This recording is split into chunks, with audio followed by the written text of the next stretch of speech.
Falenderojmë këta bilbilat të qendrës tonë dhe nisin. Tani të nderuar ashtu siç e kemi paralajmëruar, kemi edhe ligjërat në temë Islami, fe e paqes dhe tolerancës. Me temë do të vazhdojë zotëri Muhamet Sitari.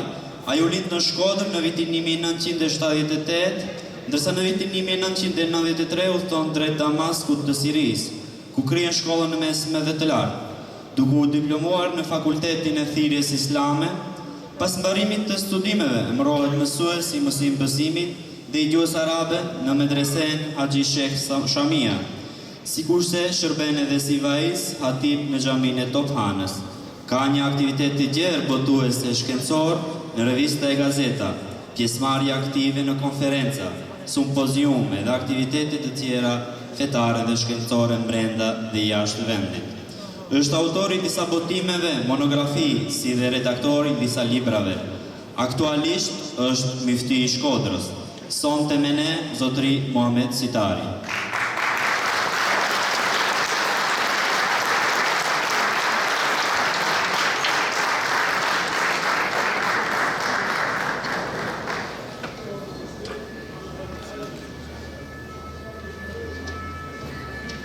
Assalamu alaikum wa rahmatullah.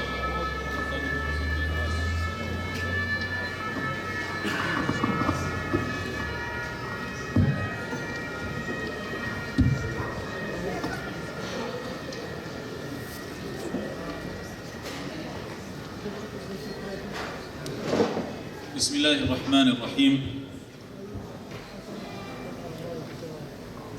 Të gjitha falënderimet e plota dhe madhështia absolute i takojnë vetëm Allahut të madhëruar, Zotit të vetëm të gjithësisë.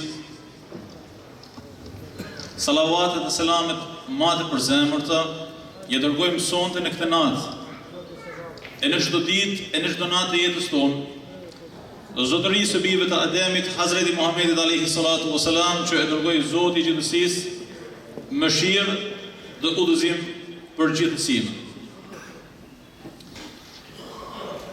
E falenderoj Allahun e madhëruar, Zotin e vetëm të universit, krijuesin e njeriut nga asgjaja, lartësuesin e tij në gradet më të larta të afrimit dhe komunikimit në mallin e tij, subhanahu wa ta'ala, aqsa për udhëzimin dhe këshillimin e tij dërgoi pejgamber të panumërt në historinë e shekujve të njerëzimit.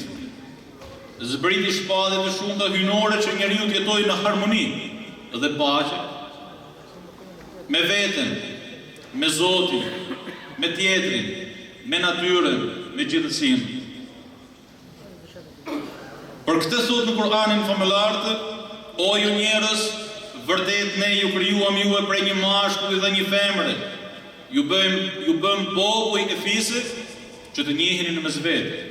E s'ka dyshim se më i miri për ju tek Allahu është ai që është më i ruajtur. I ruajtur nga të këqijat, nga prapësitë, nga ndalesit. Allahu është i plotëdijshëm dhe hollësisht i njohur për çdo gjë. Nga këtu të dashurit e mi, ne si musliman dhe si shqiptar në veçanti, që besojmë dhe jetojmë me udhëzim të pastër hyjnor, e kemi për detyrë ta pyesim veten se sa të aftë jemi ne si individ, ta bartim amanetin e beslidhjes me Zotin e gjithësisë, për të cilin thot në Kur'anin famëlar: ne ja prezantuam amanetin qiejve, tokës dhe maleve, e ato nuk deshën të marrin përsipër atë dhe u friksuan prej tij, u friksuan prej amanetit. Atë e mori përsipër njeriu. Atë e mori përsipër njeriu, fa hamalaha al-insan. Çfarë është ky amanet, të cilin e mori përsipër raca njerëzore? Dhe ku jemi ne si musliman me këtë amanet të madh të Zotit? E sa jemi të lidhur në beslidhjen tonë të shenjtë, të vjetër, e të lashtë, pa aktuale me Zotin e gjithësisë në raport me amanetin e tij të shenjtë? Çfarë është ky amanet që e pranoi raca e jonë, prej të cilit u friksuan malet, qiejt e gjithësia? Komentuesit e Kur'anit thonë se njeriu t'ju la vetja e tij amanet në dorën e tij. Vetja e tij, nefsi i tij, shpirti i tij, që ta njohë atë me Zotin, e ta marrë për dorë drejt bindjes dhe drejt afrimit në mandinë e tij subhanahu wa ta'ala. Ky lloj njeriu, të dashurit e mi, është ai që do të gëzojë në këtë jetë në të përtemen, ndërsa ai që harroi Zotin dhe e harron Zotin, dhe zhytet në epshet dhe kënaqësitë e kësaj bote duke harruar amanetin e vjetër, duke harruar obligimet dhe rrugët e paqes, do të jetojë në mjerim dhe dëshpërim, sepse ka humbur dhe ka lanë masdore amanetin ma të shenjtë që Zoti i gjithësisë ka vendosur ndonjëherë në durë të gjithësisë, në durë të njeriu. Ky është amaneti, ta kesh veten tënde në dorë, si një mirësi e madhe, ose një përgjegjësi e madhe nga Zoti i vetëm i gjithësisë. Vëllezërit e mi e ju motra të nderuara, nga këtu më lejoni ta vendos para duarve tuaja disa argumente që të rrasin ndërgjegjen e gjithë secilit prej nesh drejt udhëzimit dhe qëndrueshmërisë me bindje e arsyetim në faktin se Islami, feja e jonë, është feja e paqes, ashtu sikur se ka emrin. Në fakt ne nuk kemi nevojë me i thënë njëri tjetrit apo me i përkujtuar njëri tjetrit se Islami është feja e paqes. Se nuk i kemi kujt gjëra bërë në historinë tonë, se nuk kemi vrarë, nuk kemi prerë, e nuk kemi marrë për dorë njerëzin drejt ignorancës, e drejt shturjes, e drejt imoralitetit, por realitetet me të cilat ne po përballemi, sidomos në kohërat tona, po na obligojnë për herë më tepër t'ia përkujtojmë njëri tjetrit, e fëmijëve tanë, e rinisë tonë, se ky Islam me të cilin na ka ndëruar Allahu subhanahu wa taala është fe e paqes. Është fe e dashurisë, është fe e zemrës së madhe në të cilën ka vend për çdo njeri e për çdo krijesë të Zotit në këtë tokë e në këtë gjithësi. Vëllezërit e mi të dashur, më lejoni që të vendos para duarve tuaja një prej haditheve qudsie më të dashura për zemrën e besimtarëve, në të cilin Zoti i gjithësisë i drejtohet Hazreti pejgamberit ton alayhi salatu wasalam, dhe prej zotnisë tonë gjithë secilit prej nesh duke i thënë: Ja ibadi, inni harramtu dhulma ala nafsi wa ja'altuhu bainakum muharrama fala tadhalamu. O robët e mi, unë ja kam bërë haram vetvetes zullumin, pa drejtësitë, dhe i kam bërë pa drejtësitë cilat do shohin ato. I kam bërë haram për ju, i kam bërë të ndaluar për ju. Prandaj mos i bani pa drejtësi njëri tjetrit. Mos i bani pa drejtësi njëri tjetrit. E pastaj vazhdon të thotë: O robët e mi, të gjithë ju jeni të devijuar përveç atij që e kam udhëzuar, dhe për këtë dua që gjithë secili për nesh me falënderuar Zotin e gjithësisë, teksa e sheh veten e tij me ballë në sejdë, e teksa e sheh zemrën e tij duke u rënqedh sa herë që përmendet emri i Allahut, Allah, Allah, Allah. E sa herë që e sheh çdo gjymtyr prej gjymtyrëve të tij duke u përpëlit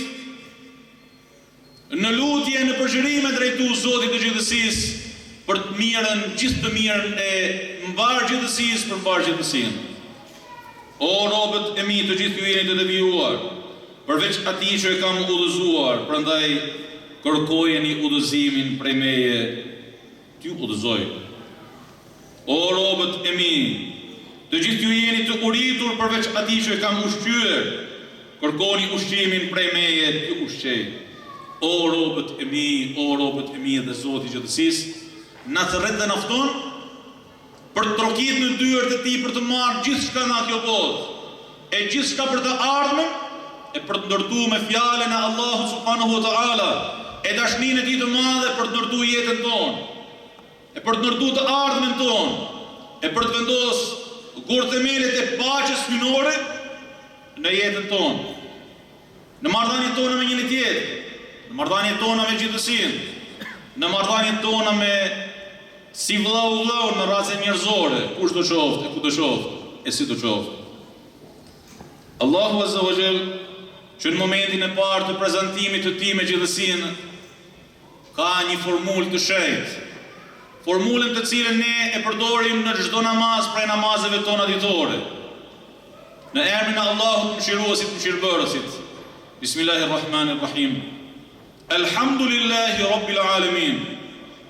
Falenderimet, hamdi, për te falenderimet i takojnë o Zotit të botrave, o Zotit të botrave, mëshiruesit, mëshirbërësit.